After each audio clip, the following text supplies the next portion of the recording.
रामपुर के जंगल में भयानक गर्मी पड़ रही थी। सभी पक्षी एक डाल पर इकट्ठा होकर बातें कर रहे थे। तभी वहाँ टुनटुनी चिड़िया आती है। अरे तुम सब यहाँ बैठकर क्या बातें कर रही हो? अरे टुनटुनी चिड़िया, तुम कब आई? तुम तो इतनी पिद्दी हो कि किसी को दिखाई ही नहीं दे रही। ज्यादा मत बनो कालू कौवे, इतना घमंड करना ठीक नहीं। तू मेरे पिद्दी होने का मजाक उड़ाता है। रुक, मैं तुझे अभी बताती हूँ। इतना कहकर टुनटुनी चिड़िया कालू कौवे को मारने उसके पीछे पीछे भागने लगती है। टुनटुनी चिड़िया, छोड़ना नहीं इसको, बिना मारे वापस मत आना। कालू कौवे और टुनटुनी चिड़िया का झगड़ा देखकर सारे पक्षी हंसने लगते हैं। गुस्से में कालू कौवा वहाँ से अपने घर आ जाता है और घर आकर गुस्से में कहता है, आज मेरे ऊपर सारे पक्षी हंस रहे थे। मैं इन सबको सबक सिखा कर रहूंगा। मैं इनके साथ वो करूंगा जो इन्होंने सपने में भी नहीं सोचा होगा। कालू कौवा सोचने लगता है कि ऐसा वो क्या करे जिससे पक्षी कभी भूले नहीं। वो टेबल पर पड़ी कैंची उठा लेता है और वहाँ से चल देता है। वो चुपचाप टुनटुनी चिड़िया के घर जाता है। उस समय टुनटुनी चिड़िया आराम से सो रही थी। चुपके से कालू कौवा टुनटुनी चिड़िया के पास जाता है और उसके पंख काट देता है। आज मजा आएगा। बड़ी चालाक बन रही थी, मुझसे पंगा लेने चली थी पिद्दी चिड़िया। अब मैंने इसको उड़ने के काबिल नहीं छोड़ा। कालू कौवा टुनटुनी चिड़िया के कटे हुए पंख को लेकर घर वापस आ जाता है और उसे छुपा देता है। अगले दिन जब टुनटुनी चिड़िया सोकर उठती है तो वो देखती है कि उसके पंख कटे हुए हैं। वो रोने लगती है। ये क्या, कल रात तो मेरे पंख सही सलामत थे। सोते समय किसी ने मेरे पंख को काट लिया। अब मैं क्या करूं? ऐसी हालत में उड़ भी नहीं सकती।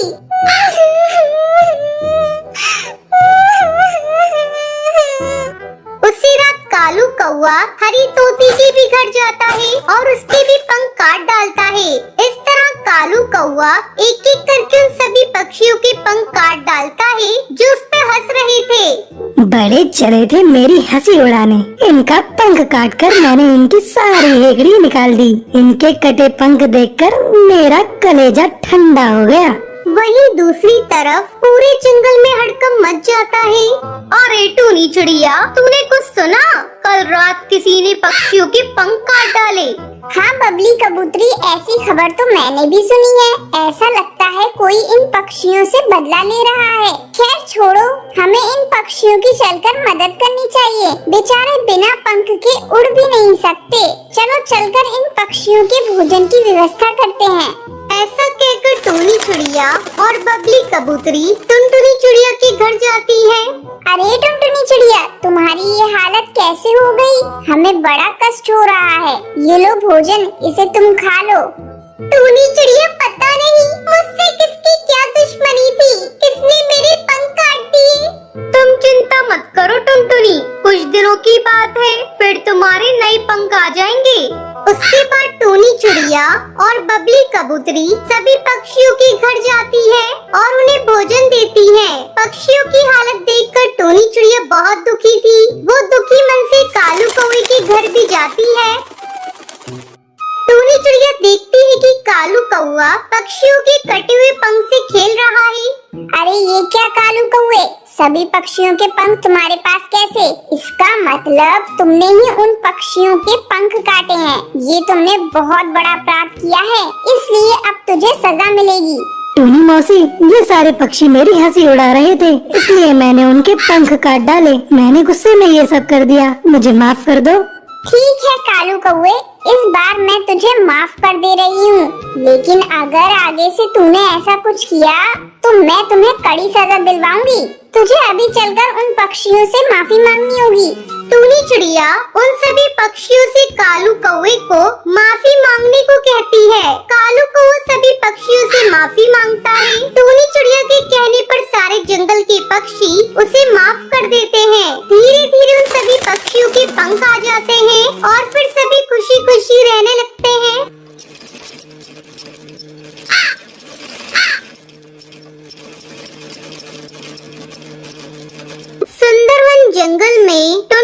चिड़िया अपनी माँ टूनी चिड़िया के साथ रहती थी। टुनटुनी चिड़िया को बचपन से ही सिलाई करने का बहुत शौक था। जब भी उसे समय मिलता वो अपनी माँ की सिलाई मशीन निकाल कर उस पे सिलाई करने लगती।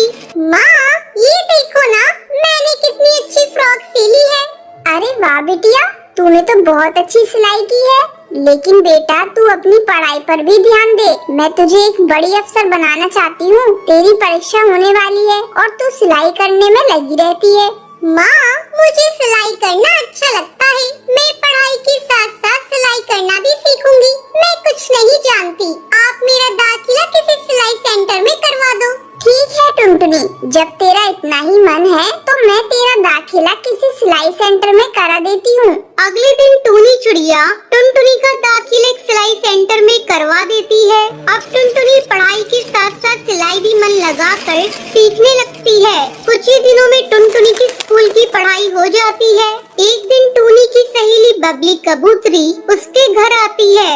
अरे टूनी, ओ टूनी, कहाँ है? जल्दी आ। तब टुनटुनी चिड़िया कहती है, आंटी, वो माँ घर पर नहीं है, पड़ोस में गई है। आप बैठिए, मैं उन्हें अभी बुला कर लाती हूँ। तुम टुनटुनी हो ना? कितनी बड़ी हो गई है। जब मैंने तुझे देखा था उस समय तू बहुत छोटी थी। पहचाना मुझे? मैं तेरी बबली आंटी हूँ। टुनटुनी, तू जाकर अपनी माँ को बुला ला। टुनटुनी चिड़िया पड़ोस में अपनी माँ को बुलाने के लिए चली जाती है। थोड़ी देर बाद टुनटुनी चिड़िया अपनी माँ को लेकर घर आती है। अरे बबली कबूतरी, तू कब आई? टुनटुनी, तू जाकर चाय बना ला। फिर टूनी चिड़िया बबली कबूतरी से बातें करने लगती है। बबली कबूतरी टूनी से कहती है, टूनी, तेरी बेटी बहुत प्यारी है। मैं इसे अपने घर की बहू बनाना चाहती हूँ। मेरा बेटा बंटी वकील है और उसके लिए मुझे तेरी बेटी जैसी ही संस्कारी बहू चाहिए थी। तेरी बेटी मुझे बहुत पसंद है।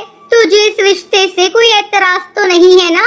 नहीं नहीं बबली कबूतरी, ये तुम कैसी बातें कर रही हो? मुझे इस रिश्ते से कोई एतराज नहीं है। मैं लाख कोशिश करके भी इतना अच्छा रिश्ता ढूंढ नहीं पाती। जल्दी टुनटुनी चिड़िया और बंटी कबूतर की शादी हो जाती है। शादी के कुछ ही दिन में टुनटुनी चिड़िया एक बच्चे की माँ बन जाती है। ससुराल में सभी लोग उससे खुश थे। एक दिन बंटी कबूतर टुनटुनी चिड़िया से कहता है, टुनटुनी, आज ऑफिस में कुछ ज्यादा ही काम है। मैं रात को देर से घर लौटूंगा, तो मेरा इंतजार मत करना। इतना कहकर बंटी कबूतर वहाँ से चला जाता है। लेकिन थोड़ी देर बाद कालू कौआ तेजी से उड़ता हुआ उसके घर आता है। गजब हो गया टुनटुनी बहन। जब बंटी कबूतर अपने ऑफिस जा रहा था तब एक बाज ने उस पर हमला कर दिया, जिसमें उसकी मौत हो गई। इतना सुनते ही टुनटुनी चिड़िया रोने लगती है।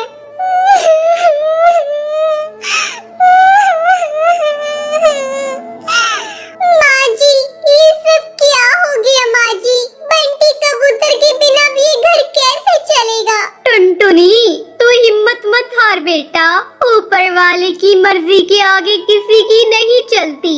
इस तरह कुछ दिन गुजर जाते हैं। टुनटुनी चिड़िया अपना दुख भुलाकर सिलाई का काम करना शुरू कर देती है। आस पड़ोस के पक्षी उसके पास अपने कपड़े सिलवाने के लिए आने लगते हैं। एक दिन हरी काकी उससे कहती है, टुनटुनी, तू तो इतनी अच्छी दर्जी है, इसके बारे में तो मुझे पता ही नहीं था। कम पैसों में बहुत अच्छे कपड़े सिल देती है। तू ऐसा कर, अपना एक बुटीक खोल ले।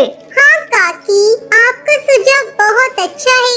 मैं जल्दी ही अपना बुटीक खोलूंगी, लेकिन इसके लिए पहले मैं माँ जी से इजाजत लूंगी।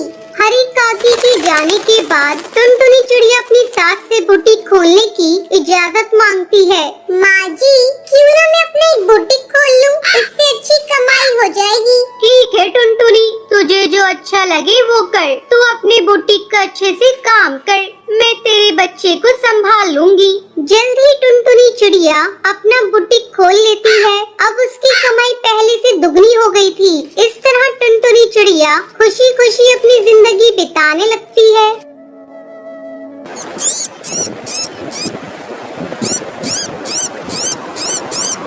सुंदरवन के जंगल में टुनटुनी नाम की एक चिड़िया रहती थी। जब टुनटुनी चिड़िया छोटी थी तभी उसके पिता की मौत हो गई थी।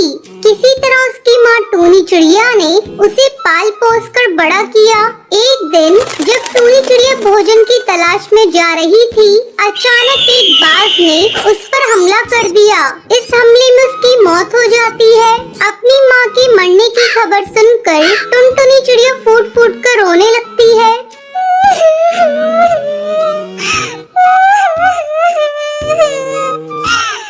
माँ तुम मुझे छोड़कर क्यों चली गई? पापा तो पहले से ही छोड़कर चले गए थे। आज तुम भी मुझे छोड़कर चली गई। मैं किसके सहारे अब जीऊंगी?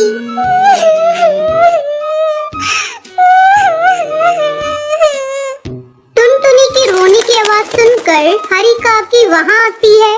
अरे क्या हुआ टुनटुनी चिड़िया, तू क्यों रो रही है? क्या बताऊं काकी, एक बाज ने मेरी मम्मी को मार दिया। तू रो मत टुनटुनी चिड़िया, मुझसे जो बन पड़ेगा मैं तेरी मदद करूंगी। तभी बबली कबूतरी वहाँ आ जाती है। अरे टुनटुनी चिड़िया, ये सब कैसे हो गया बेटा? तेरी माँ दिल की बहुत अच्छी थी, भगवान उसकी आत्मा को शांति दे। तू चिंता मत करना, हम सब पक्षी तुम्हारे साथ हैं। बबली कबूतरी टुनटुनी चिड़िया को समझाकर वहाँ से चली जाती है। इस तरह दिन गुजरने लगते हैं। पड़ोसी पक्षी जो कुछ भी लाकर टुनटुनी चिड़िया को दे देते थे, टुनटुनी चिड़िया उसी को खाकर अपना पेट भरती थी। धीरे धीरे पड़ोसी पक्षियों ने खाना देना बंद कर दिया। एक दिन टुनटुनी चिड़िया भूख से बेहाल थी। क्या करूं? कुछ समझ में नहीं आ रहा है। भूख भी बहुत जोरों से लग रही है। 2 दिनों से हरी काकी ने भी मुझे खाने को कुछ भी नहीं दिया। घर में भी खाने को कुछ भी नहीं है। लगता है अब मुझे खुद अपने खाने का इंतजाम करना होगा। ऐसा सोचकर टुनटुनी चिड़िया घोंसले से बाहर निकलती है और भोजन की तलाश में जाने लगती है। रास्ते में उसे एक भोजन की दुकान दिखाई देती है। वो तुरंत उस दुकान पर जाती है। बंटी भैया, मुझे बहुत जोरों से भूख लगी है, कुछ खाने को दे दो। चल निकाल पैसे, मैं तुझे खाने को देता हूँ। नहीं भैया, मेरे पास पैसे नहीं है। है? तेरे पास पैसे नहीं है? चल भाग यहाँ से। जेब में पैसे नहीं है और खाना खाने चली आई है। मैंने फ्री का धर्मशाला नहीं खोल रखा है जो तुझे फ्री में खिलाऊंगा। टुनटुनी चिड़िया रोती हुई वहाँ से चली जाती है। बिना पैसों के लगता है कोई मुझे खाना नहीं देगा। अब तो मुझे भीख ही मांगनी पड़ेगी। ऐसा सोचकर टुनटुनी चिड़िया भीख मांगने लगती है। भगवान के नाम पर मुझे कुछ भीख दे दो, मुझे बहुत जोरों से भूख लगी है। लेकिन टुनटुनी चिड़िया को कोई भीख नहीं दे रहा था। तभी कड़कनाथ सेठ का बेटा कालू कौआ वहाँ से गुजर रहा था। उसने जब टुनटुनी चिड़िया को भीख मांगते हुए देखा तो वो रुक जाता है। साहब, कुछ भीख दे दीजिए, मुझे बहुत जोरों से भूख लगी है। चलो मैं तुम्हें ले जाकर भोजन कराता हूँ। कालू कौवा उसे लेकर एक होटल पे जाता है और उसे भोजन कराता है। जब टुनटुनी चिड़िया भोजन कर लेती है तब कालू कौवा उससे पूछता है, देखने से तो तुम भले ही घर की लग रही हो, लेकिन तुम इस तरह भीख क्यों मांग रही हो? क्या बताऊं, मेरे मम्मी पापा दोनों मर चुके हैं। मैं एक अनाथ चिड़िया हूँ, भूख से तड़प रही थी, इसलिए भीख मांग रही थी। कालू कौवा टुनटुनी चिड़िया की खूबसूरती पर फिदा हो जाता है।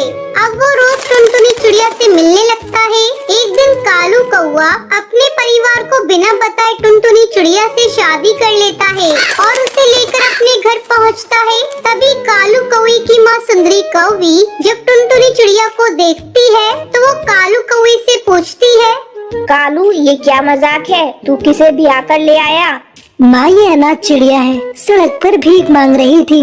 तुझे अपने घर परिवार की इज्जत की कोई चिंता नहीं? तूने इस भिखारन चिड़िया से शादी क्यों कर ली? कुछ रुपए पैसे देकर इसकी मदद कर देता। मैं तुझे अपनी संपत्ति से बेदखल करती हूँ। अब इसे लेकर मेरी आंखों से दूर चला जा। तभी कालू कौवा टुनटुनी चिड़िया को लेकर वहाँ से चला जाता है। आपने मुझ पर तरस खाकर मुझसे शादी कर ली। अगर आपने मुझसे शादी नहीं की होती तो आपको इस तरह बेघर होना नहीं पड़ता। तुम चिंता मत करो, सब ठीक हो जाएगा। अब कालू कौवा टुनटुनी चिड़िया को लेकर वहाँ से दूसरे जंगल चला जाता है। फिर दोनों मिलकर अपने लिए एक घोंसला बनाते हैं और खुशी